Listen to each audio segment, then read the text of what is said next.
Let's compute a derivative using implicit differentiation. So as you can see, we have kind of a complicated looking equation going on here. On the left-hand side, I think because we have a function inside of another function, we're going to have to start out by using the chain rule. So what that means is you deal with the outer function first, the fact that big set of parentheses squared. We're going to go ahead and move the 2 down in front, keep everything on the inside the exact same for now. Reduce the exponent by 1, so now it's raised to the first power. But now we have to be careful. We're going to take the derivative of that inner function with respect to x. So the y squared plus 2y minus x.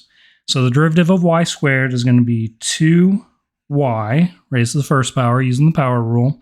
But because our variable was y, and we're taking the derivative with respect to x, we want to include a dy dx with that piece.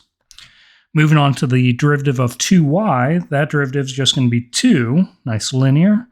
But we also need to include the dy over dx with this piece as well, because again, our variable was y. Finally, we have that minus x. Well, its derivative is going to be minus 1, but we don't need a dx over dx with that because our variable was x. And dx over dx is the same thing as 1. All right, next on the right-hand side, derivative of a constant, 200, is just going to be 0. Okay, next thing I notice on this one is everything out in front here is connected with a multiplication to everything else on the left-hand side. So what I'm going to suggest is we go ahead and divide both sides by everything out in front there. So by that I mean we're going to divide by 2. We're going to divide by y squared plus 2y minus x on both sides. All right, and when we do that, same thing, numerator and denominator, those are going to kind of go away, right? That makes a 1 on the left-hand side. So this will leave us with everything in that second set of parentheses, the 2y dy dx plus 2 dy dx, and then that minus 1.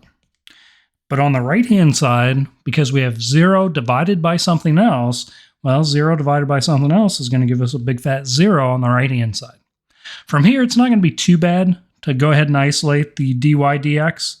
But what we want to do next is kind of get the terms that have a dy dx together on one side. And in this case, that one that doesn't have one, move it to the other side. So I'm going to add that, move it to the other side, right? Subtracting and adding 1. Kind of opposites one another. So we're going to end up with a positive 1 on the right-hand side. What remains on the left-hand side, that 2y dy dx plus 2 dy dx. Sorry, I forgot my 2 out here, dy dx. Both of those have a dy dx. So what we are allowed to do is go ahead and say that's a common factor. Because they both have them, we can take out a dy dx from both of these. So just factoring out a common factor, dy dx comes out. After it's removed, we're left with 2y plus 2 on the inside of a set of parentheses equals 1. And then dy dx is connected with a multiplication. So to get it on one side all by itself, we're going to divide both sides by 2y plus 2. So on the left-hand side, after we do that dividing, we have the same factor in the numerator as we do the denominator, so that makes a 1. And we will have isolated the dy dx on one side by itself, or some people prefer y prime notation-wise. But our derivative implicitly found is 1 over 2y plus 2. Hope this helps out. Good luck.